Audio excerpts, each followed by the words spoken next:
రాముణ్ణి, కృష్ణుణ్ణి, దేవుని, దేవతల్ని మేమందరం మొక్కుతున్నాం కదా. మరి అయినా సరే మాకెందుకు ఇట్లయితుంది? కలికి భగవాన్ పూజ ఆత్మ ద్వారా ఉంటుంది, ఆత్మశుద్ధి ఉంటుంది. ఆత్మశుద్ధి. ఈ యుగంలో దేవుడు ఎవరు? కలియుగంలో కలికి భగవాన్. మరి కలికి భగవాన్ పూజ చేయాలి కానీ మళ్ళీ నువ్వు పాత పురాణాలు చేస్తే ఎట్లా? నువ్వు ఎన్నిసార్లు స్నానం చేస్తేంది, ఎన్ని పూజలు చేస్తేంది? రాళ్లతో కట్టిన మందిరాలల్లో దేవుడు ఉంటాడు, నీ మనస్సులో ఉన్న మందిరంలో ఉంటాడు దేవుడు. అంటే కలికి భగవాన్ని ఎవరు నమ్మరా? కొన్ని రోజులైతే ఇది మట్టిలోకి పోతుంది, దాన్ని ఎవడు పట్టించుకోడు. దేవుడు నీ శరీరంని తీసుకొని ఏం చేస్తాడు? 5 గుణాలు చేసిన వానికి ఏ రోగం రాదు, నాకైతే అసలే రాదు. దేవునికి ఏం కావాలి? దేవుని ఆస్తి దేవునికి కావాలి. అదేంటిది? నీ శరీరం కాదు, నీ ఆత్మ. పైసా ఖర్చు లేదు, ఇంటి ఎదురుగా పువ్వులు దొరుకుతాయి, ఇంత చక్కెరనో మిఠాయినో తెస్తావు, సీమలకో అక్కడనో ఎక్కడనో పెడతావు. అసలు దేవుణ్ణి ఏమనుకుంటారు? ఈ పువ్వులు కావాలన్నా దేవునికి? ఇవన్నీ వదిలేయకపోతే ఈ కలియుగంలో నీకు అన్ని రోగాలే వస్తాయి. కలికి భగవానుడు చెప్పిన మాటలు నడుచుకుంటావా, ఆత్మశుద్ధి అయి సత్యయుగంలోకి వస్తావు. అందరికీ నమస్కారం. జై కలికి భగవాన్. ఈరోజు నేను ఒక కొత్త టాపిక్ చెప్దాం అనుకుంటున్నా. అదేంటిదంటే, చాలా మంది నాకు ఫోన్ చేస్తున్నారు. ఫోన్ చేసి, బాబాజీ మరి మేము ఇన్ని పూజలు చేస్తున్నాం, రోజుకు 3 సార్లు స్నానం చేస్తున్నాం, మందిరాలు కట్టిస్తున్నాం, మేము ఎన్నో కార్యక్రమాలలో పాల్గొంటున్నాము భగవంతుని దాంట్లో, నేను చెయ్యని పూజ లేదు, నేను చెయ్యని యజ్ఞం లేదు, అయినా సరే మాకు రోగాలు ఎందుకు వస్తున్నాయి? ఈ భూమి మీద రోగాలు ఎందుకు వస్తున్నాయి? శాంతి లేదు, నెమ్మది లేదు, అప్పుల బాధలు ఉన్నాయి, ఇండ్లల్లో కొట్లాటలు ఉన్నాయి. మరి ఎందుకు ఇవన్నీ అవుతున్నాయి? మీరు కూడా ఒకసారి ఆలోచించండి. మీరు అంతగానం పూజ చేస్తే ఇవన్నీ మీ ఇండ్లల్లో ఎందుకు జరుగుతున్నాయి? ఒకవేళ నువ్వు పూజ కరెక్ట్ చేస్తలేవా, లేకపోతే సరైన అవతారకు చేస్తలేవా?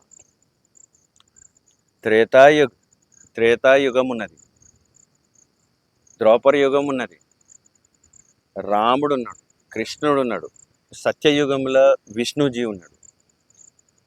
ఇప్పుడు నువ్వు ఎంత పూజ చేసినా నీకెందుకు అట్లా అవుతుందని ఎప్పుడన్నా ఆలోచించినవా?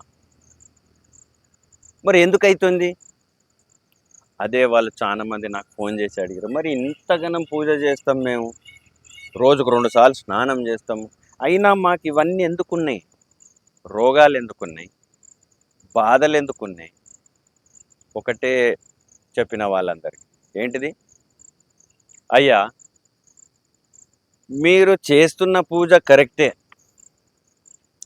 మీరు చేస్తున్న స్నానం కరెక్టే, మీరు మందిరాలు కట్టించడం కరెక్టే, కానీ మీరు చేసే పూజ కానీ ఏదైనా సరే అది ఈ యుగంది కాదు, ఇది కలియుగం. కలియుగంలో చేయాల్సిన పని, కలియుగంలో చేయాల్సిన పూజలు కలియుగంలోనే చేయాలి. నువ్వు త్రేతాయుగంలో లేవు, ద్రౌపది యుగంలో లేవు, కలియుగంలో ఉన్నావు. కలియుగంలో ఏం చేయాలనో అది చెయ్యి. అట్లా కాదు, మరి రాముణ్ణి, కృష్ణుణ్ణి, దేవుని, దేవతల్ని మేమందరం మొక్కుతున్నాం కదా, మరి అయినా సరే మాకెందుకు ఇట్లయితుంది? అరే అదే బాబా మీకు చెప్పేది, నువ్వు రాంగ్ రూట్ నుండి రాంగ్ చేస్తున్నావు. ఇప్పుడు ఈ యుగంలో దేవుడు ఎవరు? కలియుగంలో కలికి భగవాన్. మరి కలికి భగవాన్ పూజ చేయాలి కానీ మళ్ళీ నువ్వు పాత పురాణాలు చేస్తే ఎట్లా? కలికి భగవానుడు ఎందుకు వచ్చిండు ఇప్పుడు భూమి మీదకి? టైంపాస్ చేయనీకి వచ్చిండ? కలికి భగవాన్ని పూజ చేయి. మరి కలికి భగవాన్ని పూజ ఎట్లా చేస్తావు? మళ్ళా సేమ్ ప్రాసెస్. మళ్ళా పూర్వకాలం నుంచి త్రేతాయుగము, సత్యయుగము, త్రేతాయుగము, ద్రౌపది యుగంలో ఎట్లా పూజలు చేసి అవే చేస్తావా? ఇడ నయా అవతార్, కొత్త అవతారం ఎత్తిండు దేవుడు. ఆ విష్ణుజీ, రామ్జీ, కృష్ణజీ, వీళ్ళందరూ ఏకరీతిగా ఒక్క దీన్ని లాస్ట్ అవతారము దశావతారము అని ఎందుకు అంటుండ్రు? ఎందుకో ఇప్పుడు ఆ అవతారము వచ్చి కూడా వేస్టేనా? అంటే కల్కి భగవాన్ని ఎవరు నమ్మరా? అంటే కల్కి భగవాన్ అయితే భూమి మీదకి టైంపాస్ చేయడానికి రాలేదు కదా. నువ్వు ఎన్ని పూజలు చేసినా, ఎన్ని స్నానాలు చేసినా, ఎన్ని మందిరాలు కట్టించినా, నువ్వు కల్కి భగవానుడు చెప్పింది వినకపోతే నీకు అన్ని రోగాలే వస్తుంటాయి. ట్యాబ్లెట్లే మింగుతుండాలి. హై బీపీ అవుతుంది, లో బీపీ వస్తుంది, క్యాన్సర్ వస్తుంది, డయాబెటీస్ వస్తుంది, నెమ్మది ఉండదు, ప్రశాంతత ఉండదు, నీ పిల్లలు నీ మాట వినరు. మరి కల్కి భగవానుని పూజ ఎట్లా కావాలి? భగవంతుడే కొత్త అవతారం ఎత్తినప్పుడు మనం మనుషులం కొత్త పూజ చేయాలి కదా. మళ్ళా పాత పూజలే చేస్తా అంటే చేసుకో, ఇట్లనే ఉంటుంది రిజల్ట్. కల్కి భగవానుని పూజ ఎట్లుంటుంది? కల్కి భగవానుని పూజ ఆత్మ ద్వారా ఉంటుంది, ఆత్మశుద్ధి ఉంటుంది. ఆత్మశుద్ధి. ఇప్పుడు మనం చేసే పూజలన్నీ మన శరీరం కోసమే, శరీర పూజ కాబట్టి దీనికి స్నానాలు అవసరం. కానీ కల్కి భగవాను దగ్గరకు వచ్చేసరికి నువ్వు అదే పూజ చేస్తా, శరీరంతోనే పూజ చేస్తా అంటే నడవదు. కల్కి భగవాను పూజ ఎట్లా కావాలా? ఆత్మతోని కావాలి, ఆత్మ శుద్ధీకరణ కావాలి. నీ ఆత్మ స్నానం ఎట్లయితుంది? కల్కి భగవానుడు చెప్పిన ఈ 5 గుణాలు చేస్తే అవుతుంది. ఆ 5 గుణాలు ఏంటి? దయ, దానం, శాంతి, ప్రేమ, క్షమించే గుణం. ఈ 5 గుణాలు నువ్వు చేసినట్లయితే కలియుగంలో కల్కి భగవానుడు చెప్పినట్టు అప్పుడు ఆత్మ స్నానం అవుతుంది, ఆత్మశుద్ధి అవుతుంది. నువ్వు శరీర పూజ తీసుకొచ్చి కల్కి భగవానికి చేస్తే నడవదు. కల్కి భగవానునికి నీ ఆత్మ కావాలి, నీ శరీరం అవసరం లేదు. ఇన్ని రోజులు రాముడు, కృష్ణుడు అందరు పూజలు చేసినావు కదా, కానీ మళ్ళీ రిజల్ట్ ఎందుకు ఇట్లనే ఉంది? అవన్నీ గడిచిపోయినాయి. ఇప్పుడు ఓన్లీ ఈ యుగం బిలాంగ్స్ టు కల్కి భగవాన్. ఈ పూజలు చేసుడు, మందిరాల్లో పోయి పువ్వులు ఫ్రీగా పువ్వులు దొరికితే అవి తీసుకొచ్చి పెట్టుడు, ఏదో నువ్వు కష్టం చేసినట్టు రోజు 3 సార్లు స్నానం చేసి గంట కొట్టి అబ్బా నేను పూజ చేస్తున్నా అని నలుగురు చూడాలి నిన్ను. ఇవన్నీ శరీరం, ఇదంతా శరీరం. కల్కి భగవానునికి అట్లా శరీర పూజ వద్దు, ఆత్మతోని పూజ చేయి. ఆత్మ పూజ ఎట్లా చేస్తావు? ఈ 5 గుణాలు చూపిస్తే దయా, దానం, క్షమించే గుణం, ప్రేమించే గుణము, శాంతి గుణం ఉన్న వాళ్ళు కల్కి భగవానుని పూజ చేసినట్టు. అప్పుడు నీ ఆత్మ శుద్ధి అవుతుంది. నీ శరీరం ఎక్కడ పోయినా దేవుడు పట్టించుకోడు, అసలు నువ్వే పట్టించుకోవు. కొన్ని రోజులైతే ఇది మట్టిలోకి పోతుంది, దాన్ని ఎవడు పట్టించుకోడు. దేవుడు నీ శరీరంని తీసుకొని ఏం చేస్తాడు? దేవునికి కావాల్సింది నీ ఆత్మ. నీ ఇంటోనికే అవసరం లేదు నీ శరీరం. నువ్వు ఎన్నిసార్లు స్నానం చేస్తేంది, ఎన్ని పూజలు చేస్తేంది? దేవునికి నీ శరీరంతో పని ఏంది? వీడు స్నానం చేసిండా లేదా, ఎన్ని పూజలు చేసిండా, అది అవసరం లేదు. నువ్వు ఆత్మతోని ఏమేమి చేస్తున్నావు అనేదే భగవంతునికి కావాలి. ఈ పూజలు చేసుడు చాలా ఈజీ కాబట్టి చేస్తున్నావు. కానీ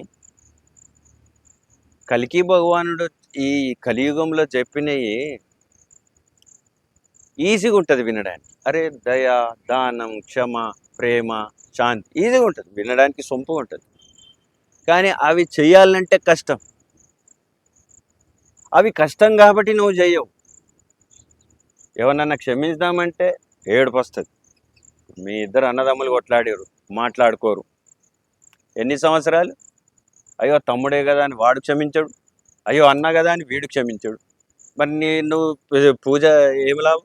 నువ్వు ఎన్ని పూజలు చేస్తే ఏమి లాభం? నీ హృదయం శుద్ధి లేనప్పుడు నువ్వు ఎన్ని పూజలు చేస్తే ఏమి లాభం? అట్లా నేను పూజ చేయొద్దంటలే, చెయ్యి, రిజల్ట్ ఏమొస్తుందో చూడు. మరి కల్కి భగవానుని ఈ కలియుగంలో భగవానుడు చెప్పింది చెయ్యి, రిజల్ట్ ఎట్లా వస్తుందో చూడు. చాలా మంది ఏమన్నారంటే ఈ 5 గుణాలు నా లోపల ఉన్నాయి, మరి నీకెందుకు షుగర్ వస్తుంది? ఆత్మశుద్ధి చేసే క్రియ ఏదైతుందో ఈ 5 గుణాలు చేసిన వానికి ఏ రోగం రాదు. నాకైతే అసలే రాదు. నాకు ఏ ఏ రోగం వచ్చినా సరే కానీ నాకు ఆ 5 గుణాలు ఉన్నాయంటే అది తప్పది, అసలు రోగమే రాదు. ఒకవేళ వచ్చినా మనం డాక్టర్ దగ్గర పోం, అదే తగ్గిపోతుంది. ఆత్మశుద్ధి ఉంటేనే ఏ రోగము రాదు. లేదా నువ్వు ఎన్ని యాత్రలు చేయి, ఎన్ని యాగాలు చేయి, ఎన్ని పూజలు చేయి, నువ్వు ఏమన్నా చేయి, ప్రపంచంలో ఉన్న మందిరాలన్నీ నువ్వే కట్టించినా అవేమి నడవవు. అవన్నీ సత్యయుగంలో, త్రేతాయుగంలో, ద్వాపర యుగంలో. కలియుగంలో ఇట్లుండదు. ఆత్మ పూజ కావాలి, శరీరం పూజ కాదు. చాలా మంది నేను పొద్దున్నే స్నానం చేసి దేవునికి పూజ చేసి వచ్చిన అంటే ఇక నలుగురు చూస్తే నువ్వు గ్రేట్ అయిపోయినట్టు ఫీల్ అవుతావు. అంతే, అందులో ఏం లేదు. దేవుడు చూడడు, దేవుడు ఒకటే చూస్తాడు, నీ ఆత్మ ఎంత శుద్ధిగా ఉంది. నువ్వు స్నానం చేయకపో ఎవరు కావాలి? అది ఇవాళ ఉంటుంది, రేపు మట్టిలో పోతుంది. దానికో అదొకటి కావాలి. నీ ఆత్మతోని ఏం చేస్తున్నావు? త్రేతాయుగంలో ఇప్పుడున్న మనకు దేవుళ్ళందరూ, ద్రౌపద యుగంలో ఉన్న దేవుళ్ళందరూ ఎవరున్నా సరే ప్రేమతో వచ్చారు. కానీ కల్కి భగవానుడు ప్రేమతో రాడు, కట్టె పట్టుకొని వస్తాడు. ఎందుకో? కట్టె పట్టుకొని ఎందుకు వస్తాడు? చాలు, మిమ్మల్ని మనుషుల్ని ప్రేమించింది చాలు. అయితే కల్కి భగవానుడు ఏమంటుండంటే, ఆ అవతారములో ఉన్నప్పుడు సత్యయుగములు కానీ, త్రేతాయుగములు కానీ, ద్వాపర యుగములు కానీ, ఆ అవతారంలో ఉన్నప్పుడు నేను మిమ్మల్ని ప్రేమించింది చాలు. కానీ కలియుగముల మీరు నన్ను ప్రేమించండి. ఎప్పుడు నేనే మిమ్మల్ని ప్రేమించాలనా? మీరు భగవంతుడిని ప్రేమించరా? మరి భగవంతుడు ఏమడిగిండు నిన్ను? నీ ఆస్తులు అడుగుతుండా? నీ అంతస్తులు అడుగుతుండా? నీ డబ్బు కావాలన్నా దేవునికి? నీ పూజలు కావాలన్నా? లేకపోతే దేవునికి నువ్వు ఒక పెద్ద రిసార్ట్ కట్టిస్తావా? లేకపోతే పెద్ద హోటల్ కట్టిస్తావా? ఆ ఆస్తులన్నీ దేవుడు ఏం చేసుకుంటాడు? దేవునికి ఏం కావాలి? దేవుని ఆస్తి దేవునికి కావాలి. అదేంటిది? నీ శరీరం కాదు, నీ ఆత్మ. నీ ఆత్మ కావాలి దేవునికి.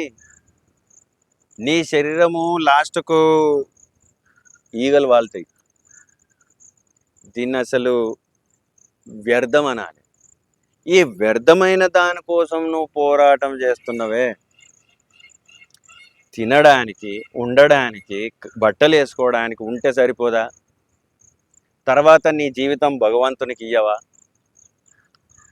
ఎప్పుడైతే కల్కి భగవానుడు యుగము యొక్క మార్పు స్టార్ట్ చేసిండో అందరికి భయం కలిగింది. అయ్యో కరోనా వచ్చింది, అయ్యో భూకంపాలు వస్తున్నాయి, అయ్యో తుఫాన్లు వచ్చి కొట్టుకుపోతున్నాయి, అయ్యో క్లైమేట్ చేంజ్ అయింది, ఈ భయాలు ఉన్నాయి. ఉన్నప్పటికీ చాలా మంది ఏమనుకుంటున్నారంటే, ఏ భూమి ఎప్పటి నుంచో అట్లనే ఉందో అట్లనే ఉంటుందిలే. అవన్నీ అయిపోయినాయి. యాజ్ ఏ సైంటిఫిక్ మీరు చూడండి ఒక్కసారి, భూమి మంచిగా లేదు. కలలు కనకండి, మంచిగా లేదు భూమి. ఇప్పుడు కల్కి భగవానుడు మీతోని ఏం కోరుకుంటుండో? నీ ఆత్మశుద్ధి. ఫస్ట్ నువ్వు ఆత్మ స్నానం చేయి, ఈ శరీర స్నానం కాదు, దేవునికి అవసరం లేదు. నువ్వు ఈ 5 గుణాలు చేయడానికి బద్దకించి ఆడ ఇంటి ముంగటున్న చెట్లు ఫ్రీగా పువ్వులు దొరికినాయని భగవంతునికి పూజ చేసి వస్తాను. బా, ఎంత మంచిగా, పైసా ఖర్చు లేదు, ఇంటి ఎదురుగా పువ్వులు దొరుకుతాయి, ఇంత చక్కెరనో మిఠాయినో తెస్తావు, సీమలకో అక్కడనో ఎక్కడనో పెడతావు. అంటే అసలు దేవుణ్ణి ఏమనుకుంటారు? మీ పువ్వులు కావాలన్నా దేవునికి? లేకపోతే మీ ఆస్తులు కావన్నా? నీ లోపటున్న ఆత్మ ఉన్న చూడు, ఆ మందిరములో దేవుడు ఉంటాడు, లోపటున్న మందిరములు ఉంటాడు దేవుడు. పెద్ద పెద్ద రాళ్లతోని కట్టిన మందిరాలల్లో దేవుడు ఉండడు. నీ మనస్సులో ఉన్న మందిరములో ఉంటాడు దేవుడు. ఈ సింపుల్ లాజిక్ తెలుసు అందరికీ, కానీ అయినా జాగా కోసం కొట్లాట, మందిరం కోసం కొట్లాట, నేను కట్టించిన అంటే నేను కట్టించిన మందిరాలల్లో కొట్లాటలు. ఏమి లాభం?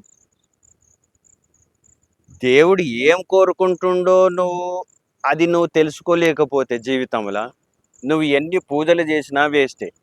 ఇప్పుడు ఒక అవతారం వదిలేసి ఇంకో అవతారంలోకి ఎందుకు వస్తాడు భగవంతుడు? రీజన్ లేకుండా అయితే రాడు కదా. అంటే ఏదో పని ఉండే కదా వచ్చిండు.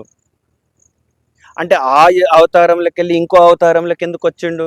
అంటే ఈ అవతారంతో కూడా భగవంతుడు ఏదో పని చేయాలనే కదా. మరి అవతారం చేంజ్ అవుతున్న కొద్దీ మనుషుల మైండ్ కూడా సెట్ కావాలి కదా, చేంజ్ కావాలి కదా. నేను ఇంకా పురాతనమైనవి చేస్తా, ఇంకా కొంతమంది అయితే నాకు శ్లోకాలు వచ్చు, వేదాలు వచ్చు, నోటికొచ్చు, కంఠతం చెప్తా, నేను పండితుణ్ణి, నేను ఇది అది, నేను నాలాగా ఎవడు ఉచ్చారణ చేయలేడు, నేను ఎన్నో ఏండ్లకెళ్ళి ప్రవచనాలు చెప్తున్నా. ఇప్పుడు అవన్నీ కాదు. నువ్వు ఎంత చదివినా ఏమి చేసినా కల్కి భగవానునికి ఇవన్నీ చెల్లవు. ఒకటే, కల్కి భగవానుడు ఏం చూస్తున్నాడు? ఈ 5 గుణాలు ఎవరి లోపట ఉన్నాయి వాడే జ్ఞానవంతుడు, వాడే సత్యయుగంలోకి వస్తాడు. ఈ కలియుగంలో ఉన్న వాళ్ళందరికీ తెలివి పనిచేయదు. సత్యయుగంలోకి ఎవరు పోతారో వాళ్ళే కల్కి భగవాను యొక్క భక్తులు. నువ్వు ఎన్ని పూజలు చేసినా వ్యర్థమే. నువ్వు అన్ని యుగంకి సంబంధించిన పూజలు చేస్తున్నావు, ద్రౌపద యుగంకి చెందిన పూజలు చేస్తున్నావు, కానీ దేవుడు ఎప్పుడో అప్డేట్ అయిండు, నువ్వు కావా. కల్కి భగవాన్, ఇది కలియుగం. భగవంతుడే అప్డేట్ అయినప్పుడు నువ్వు అప్డేట్ కాకపోతే నువ్వు ఇంకా చాలా వెనకబడి ఉన్నట్టే. మరి నువ్వు ఒకరోజు కూర్చొని, ఇప్పుడు నేను ఒకవేళ చెప్పింది తప్పైతే నువ్వు ఒకసారి కూర్చొని ఆలోచించు. అసలు కల్కి భగవానుడు ఎందుకు వచ్చిండు? అవతారం ఎందుకు చేంజ్ చేయాల్సి వచ్చింది? మరి అసలు కల్కి భగవానుడు ఏం చెప్తుండు? అసలు మేమేం చేయాలి? ఎవరైనా సరే ఎన్ని సంవత్సరాలు పూజ చేసినా, అయ్యా నాకు ఇది కావాలా, అది కావాలా, ఇది కావాలా, అది కావాలా, నాకు కొడుకు పెళ్లి కావాలా, నాకు ఇల్లు కావాలా, బంగారం కావాలా, ఆస్తులు కావాలా అని అడుగుతారు. కానీ అయ్యా మరి నేను ఎట్లుండాలి, అసలు నా పట్ల నువ్వు ఏం కోరుకుంటున్నావు అని ఎవ్వరు కూడా భగవంతుని అడిగింది లేదు ఇప్పటి వరకు. నేను బాగుండాలి, నేనే బాగుండాలి, నా కుటుంబమే బాగుండాలి, అందులో కూడా స్వార్థమే. ఓన్లీ పేరుకు మాత్రం ఎవరన్నా వస్తే చెప్పడం ఏంటిదంటే సర్వజన సుఖినోభవంతో, కానీ చేసేది దాన్ని ఎవ్వడు ఎటుపోతే నాకేంది, నేను ఫస్ట్ నాది బాగుండాలి. ఎంత మూర్ఖపు ఆలోచన అది. స్వార్థం, గర్వం, అహం ఇవన్నీ వదిలేయకపోతే ఈ కలియుగంలో నీకు అన్ని రోగాలే వస్తాయి. కల్కి భగవానుడు చెప్పినట్టు చేస్తే ఏ రోగం ఉండదు. అసలు మనిషికి రోగం వచ్చుడే కలి తెప్పిస్తున్నాడు. నీకు రోగం వచ్చినావంటే నీకు కలిగాని అండర్లు ఉన్నట్టు నువ్వు. షుగర్, బీపీ, క్యాన్సర్, అసలు రోగాలకు పేర్లు కూడా పెట్టుకునే అంత కూడా లేదు, అన్ని రోగాలు ఉన్నాయి. కల్కి భగవానుడు చెప్పిన మాటలు నడుచుకుంటావా ఆత్మశుద్ధి అయి సత్యయుగంలోకి వస్తావు, లేదా ఇదే కలియుగంలో ఉండి నరకానికి పోతావు. ఇది మీరు బాగా ఆలోచించుకోవాల్సిన విషయం. ఇది